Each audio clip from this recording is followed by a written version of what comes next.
This is a beautiful psalm, very intricate in a lot of ways. There's latent history in it. We wouldn't know the time period, but it clearly is set in the framework of being sort of an apologetic against the Canaanite religion. And so I think that's really interesting. In fact, some scholars have even argued that the psalmist took Canaanite poetry and just transposed over it worship to Yahweh. And of course, we know better than that. But I think the best way to explain it is that this is just like we do oftentimes. We will take what the world around us claims, and we show them that no, God is actually, the God of the Bible is actually the one who is in control. He is the one who's running things and not what the world might think. So, but we're all influenced by the world around us. You know, the Apostle Paul quoted Greek philosophers and poets. Why would we not think that maybe Old Testament believers also had read literature from other cultures as well? So, you know, but as we look, we'll talk a little bit more about that, and it'll probably make a little more sense. Psalm 29, ascribe to the Lord, O heavenly beings. Ascribe to the Lord glory and strength. Ascribe to the Lord the glory due His name. Worship the Lord in the splendor of holiness. The voice of the Lord is over the waters. The God of glory thunders. The Lord over many waters. The voice of the Lord is powerful. The voice of the Lord is full of majesty. The voice of the Lord breaks the cedars. The Lord breaks the cedars of Lebanon. He makes Lebanon to skip like a calf, and Sirion like a young wild ox. The voice of the Lord flashes forth flames of fire. The voice of the Lord shakes the wilderness. The Lord shakes the wilderness of Kadesh. The voice of the Lord makes the deer give birth and strips the forest bare. And in His temple all cry, glory. The Lord sits enthroned over the flood. The Lord sits enthroned as King forever. May the Lord give strength to His people. May the Lord bless His people with peace. And so, God in this passage, the best way I could describe what the message of this passage is that God is viewed, He is mighty, as proven by His powerful word over all creation. As the mighty King, He can strengthen His people and give them peace. And that's, so what we see here, a very poetic type of psalm. And it's all, of course, all the psalms are poetry, but some are more, more picturesque, we might say, than others. And so, there's a couple of ways to view this psalm, and we'll talk about that in just a few minutes. But the first thing that I would point out as we kind of work our way through it is that the heaven and earth are called to recognize the greatness of God. The heavens and the earth are called to recognize the greatness of God. Now, I might qualify that and say that it's God's people on earth. So you'll notice it says heavenly beings in the ESV. In the King James Version, I think it says, O ye mighty ones. Is that right? Okay. Does anybody else have something else? Maybe NIV or something? The first verse, he says, ascribe to the Lord, O heavenly beings. I have the same thing because I have this Christian Standard Bible. Okay, so you have. So you might say, well, what's what's the deal there? Well, the term means it's literally almighty ones. But the ESV translators want you to understand that this is referring to angelic beings. This is referring to the occupants of heaven. So that's why they translate it, "O heavenly beings." But it's literally, the King James translates it literally, "Almighty ones," because that's what the word means. But almighty ones. But understand, they're both right. But just understand that almighty ones means heavenly beings. It means angels, the creatures you might hear of and read of in the book of Revelation, the seraphim, the cherubim, the angels, the occupants of heaven, even the saints. He's saying, ascribe to the Lord glory and strength, O mighty ones. So he's saying they are mighty, but he's saying, guess who's even mightier than they? The Lord. So even the mighty ones, the ones in heaven, the heavenly occupants, ascribe to the Lord glory and strength. And then he calls on, of course, he's also calling, because he is of earth, isn't he? David is saying, ascribed. So this is an earthly being telling the heavenly beings, ascribe to the Lord glory and strength. So we see believer on earth and worshipers in heaven joining together in worship of the greatness of God. And that's on purpose. And it's also, here's the Canaanite kind of concept, because we're going to see he's referring to the Mediterranean Sea very quickly. And in the Canaanite literature and a lot of the Babylonian literature, a lot of this type of stuff, you see the gods, which would be the mighty ones of the pagans, not angels that we think of, but the false gods of other religions. In their literature are often doing battle. And so the believers of those false gods will write poetry. The Egyptians wrote poetry. They wrote psalms. The Babylonians wrote psalms to their gods. The Assyrians wrote psalms to their gods. The Canaanites wrote psalms. We have many of those. We can read them. Scholars can compare them. And so that's what they're saying, is this psalm reads like a Canaanite psalm.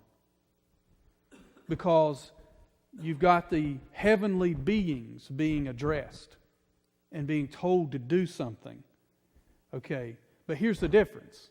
The heavenly beings are not fighting. And the people on earth are not pulling for the heavenly beings or praying to the heavenly beings. Both the heavenly beings and the people on earth are ascribing to Yahweh glory and greatness. So you see that he takes the form of the Canaanite poetry, but uses it to show the greatness of the God of Israel. And I think that's something that's pretty interesting. Notice that he uses, and this is something we always learn from the Bible, he uses the word ascribe 3 times. Ascribe, he says, we're told, we're beckoned, we might say, ascribe to Yahweh, O heavenly beings. Ascribe to Yahweh glory and strength. Ascribe to Yahweh the glory that's due His name. Worship the Lord. So 3 times they're told to do this. This is a very emphatic appeal to give God glory. This is meant to be filled with passion, filled with emotion, filled with power and vigor, to give God, to recognize God as this awesome, great King. Okay, so we said heavenly beings are the mighty ones. We notice that the attributes that are of God that are to be praised. Twice we're told to give God glory. and we're to worship Him in the splendor of holiness. Okay, so what is glory? Light, isn't it? It's the glory, the beauty, the majesty, the brightness of God's holiness. And then we are to worship God in what? The splendor of holiness. So how we approach God is important. It's not God is not worshipped in a way that is inconsistent with His nature. We're the angelic beings, and here on earth, God is to be recognized as glorious. He is to be recognized as strong. Strong. Now remember, in the Canaanite literature, what was going on? Battle. Battle.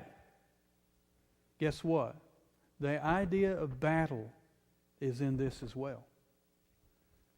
But it's God doing battle for us. You notice I'm getting ahead of myself, but notice He says, after all that we're going to go through, you're going to see that He says this great King can give to His people what? Strength and peace. Okay? So the battle element is still there. Do you need strength and peace? Amen.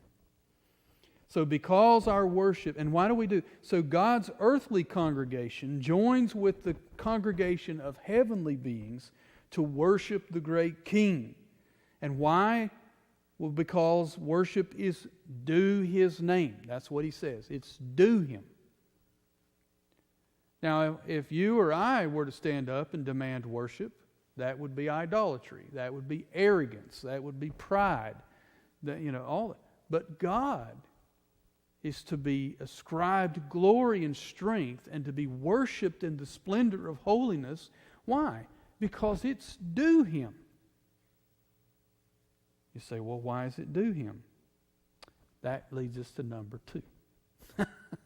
Because the psalmist sets it up. The psalmist is going to tell us why God is so glorious and why God is so strong.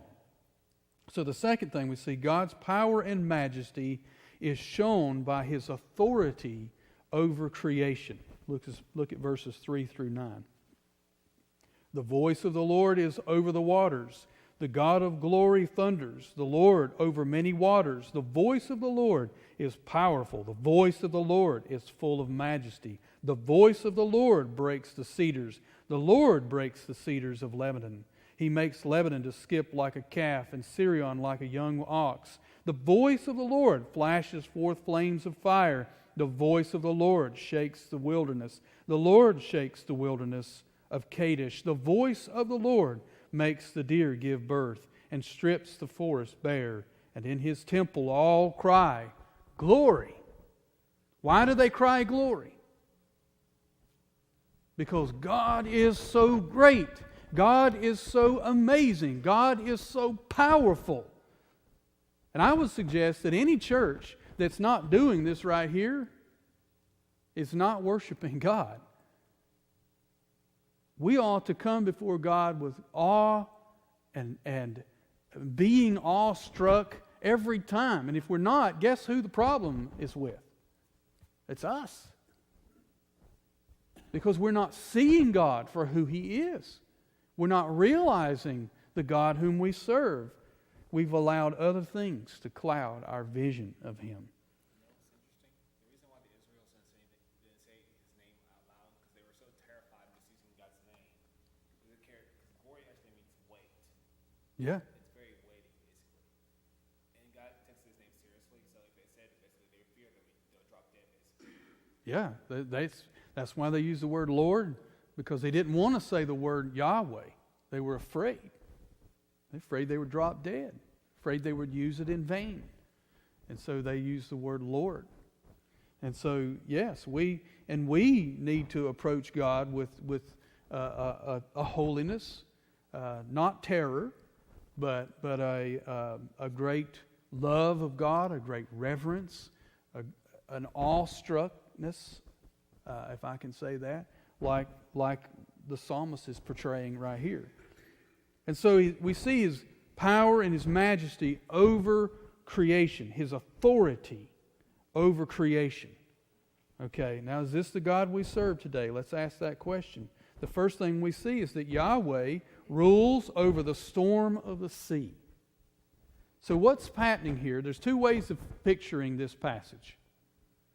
One way is to picture a storm standing, if you will, think in your mind about Israel. Okay? Here's what it looks like. There we go. I always think of a kind of a sea. Down here's Egypt. Maybe up here would be, Syria. And then, Israel is right here. And then here's the Mediterranean. This is the water out here. So if you're standing here and you look out over the Mediterranean, you would see storms sometimes out on the sea, powerful storms, and they would move inland, and they might do exactly what you see in this psalm. You would see them. The voice of the Lord is upon the waters. What are we seeing? We're seeing a great storm. We're seeing roaring oceans, lightning flashes, thunders, whirlwinds. What is that? That's the noise, the voice of the Lord out on the ocean, out on the waters. And then he says it moves, the voice of the Lord moves in, and it makes the mountains skip like a deer or a young ox, whether it would be the great mountains of the north. You've got up here going closer up top, you've got the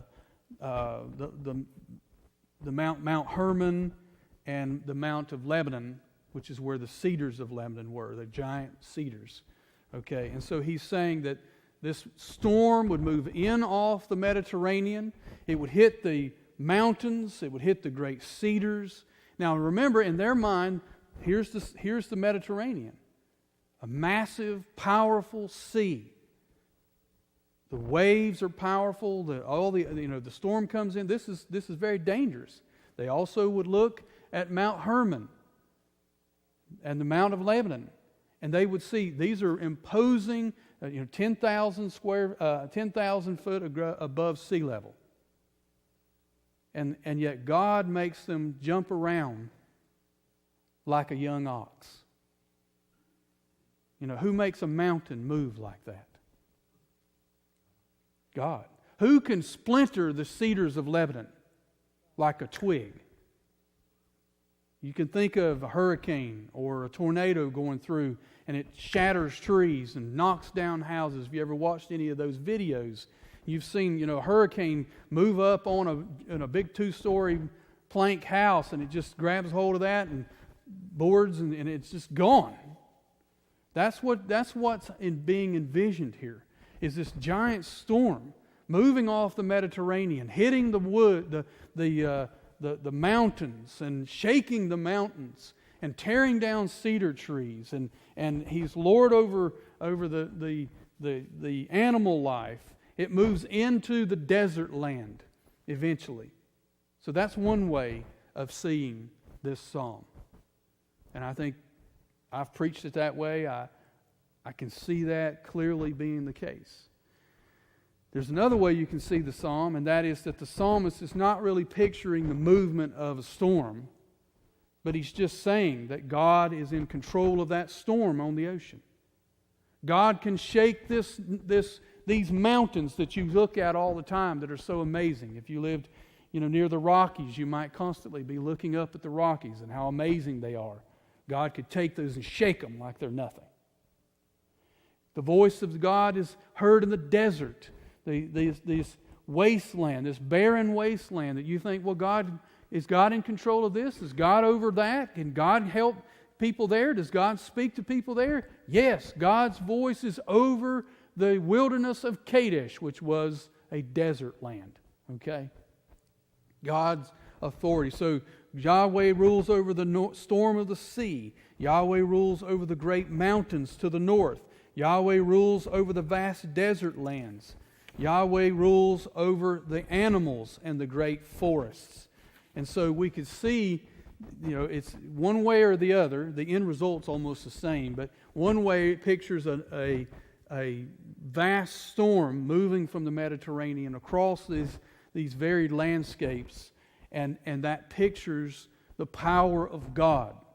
That all of these powerful things that we think of, the sea and all of its power, which to the Canaanites, by the way, Baal was the thunder god. A lot of the battles that the gods had went on over the Mediterranean Sea. Okay, and by the way, the Canaanites believed that those giant mountains that they saw so far away, that's where the gods of the Canaanite gods lived. They lived on those mountains. So and that's why scholars say, well, see, he's using Canaanite poetry, because what's he doing? He's referring to all of the big landmarks in Canaanite culture. But what is he saying about it? They belong to God. And God, the place where Baal fights over the Mediterranean, the voice of the Lord is over that. And the place that they look over and say, oh, our gods live on that mountain. Yahweh can shake those mountains so that they bounce around like a young ox jumping around. That desert, which is a barren wasteland, the voice of God can be heard in that wasteland. And God could even send water to the desert if He wants to. You see the point? So the end result is that these great forces of nature, water, mountain, desert, animal life, the great forests, God is king over all of those. He controls all of creation. He is the king of creation. He rules over them.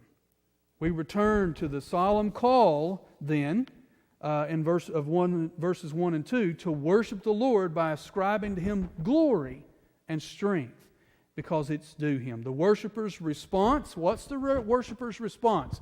They hear Yahweh is over the many waters. Yahweh is able to shake the mountains. Yahweh is ruling over the desert of Kadesh. Yahweh makes the deer give birth. Yahweh can split the cedars of Lebanon like twigs. And the voice and people of God say what? Glory. Glory. You see, that's the voice of believers. That's the voice of worshipers. And quite honestly, I don't mean to be mean-spirited, but, worship is not about 10 reasons how you can, or ways that you can be successful at work, or build relationships, or whatever. Worship is about God.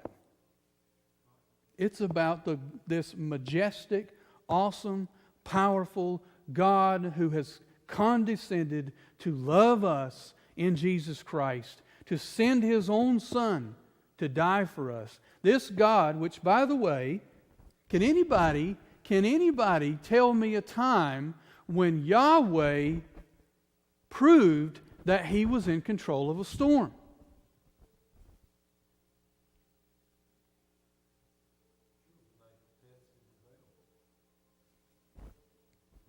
Think more New Testament.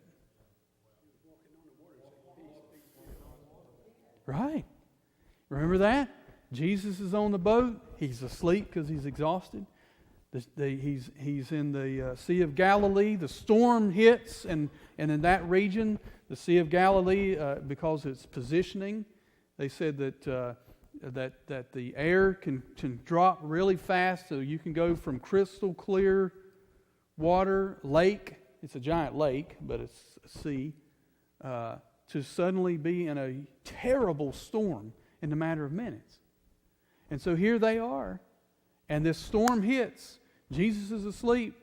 the disciples, who most of them, knew a little bit about fishing, they've been on this boat plenty of times. They were scared.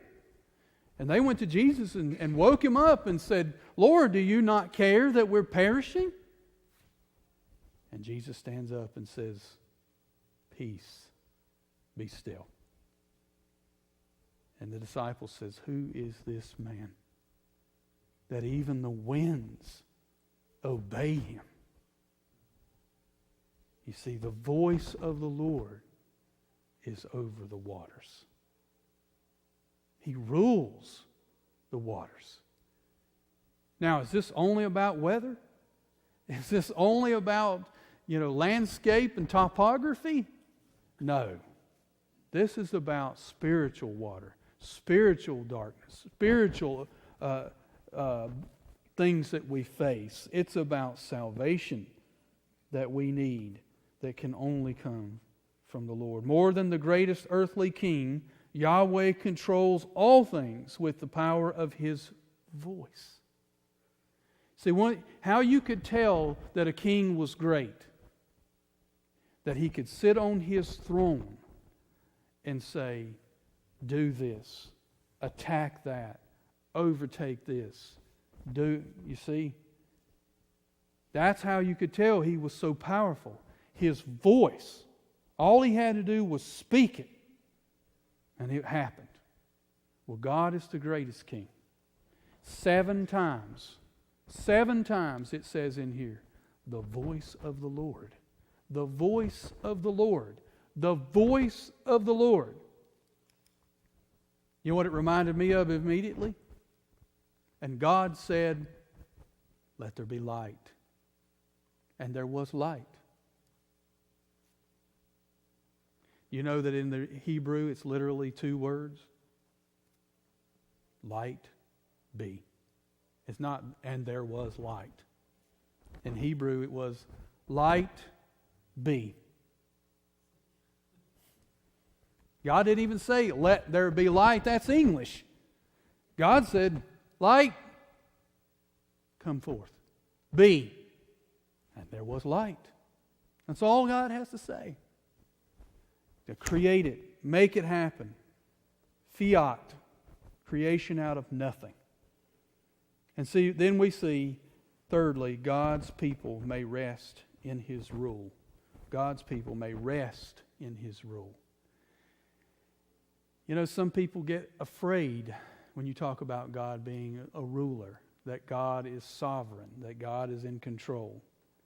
But you know, I don't understand that, because the truth is, that ought to give you the greatest comfort known to man. Yeah. It's kind of like what I said last time, basically. He's your king, but he's also your father. Basically, just have a second member of the Trinity to die for you. That's how much he loves you. Yeah. And He's a good king. We don't have to worry about this king abusing us, or hating us, or overtaxing us, or, any of those things. Our king died for us. Our king loves us. There's no reason to be afraid.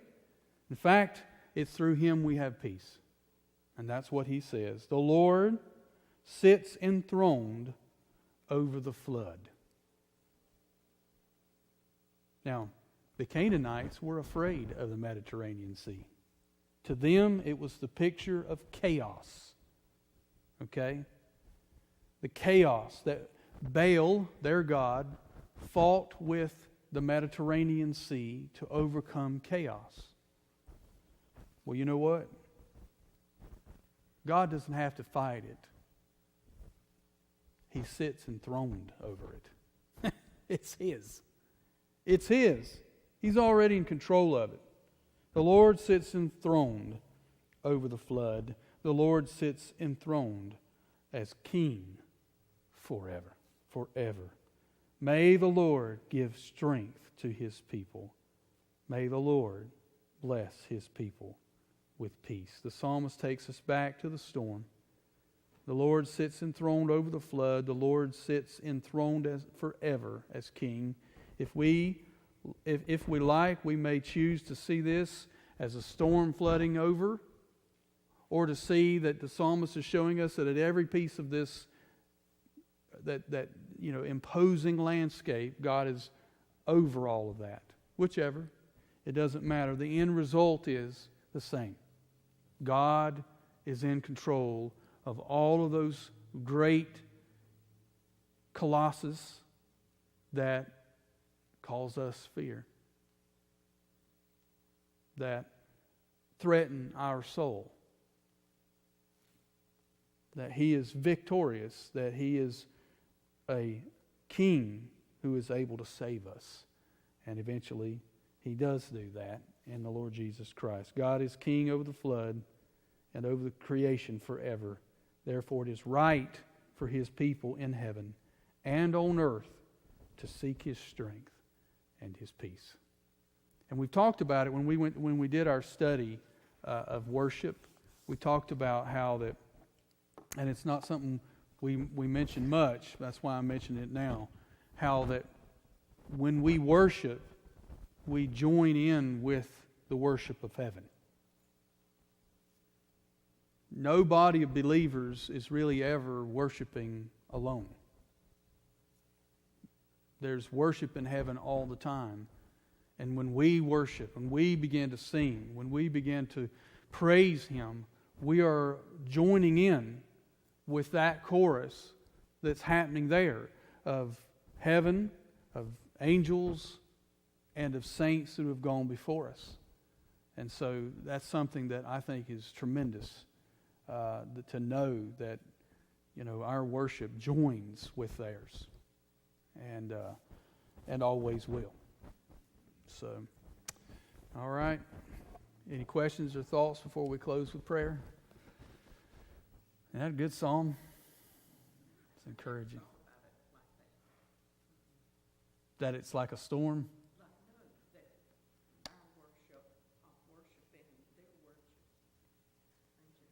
Oh, that we're worshiping with them. That's right. Yeah. Yeah. And there's a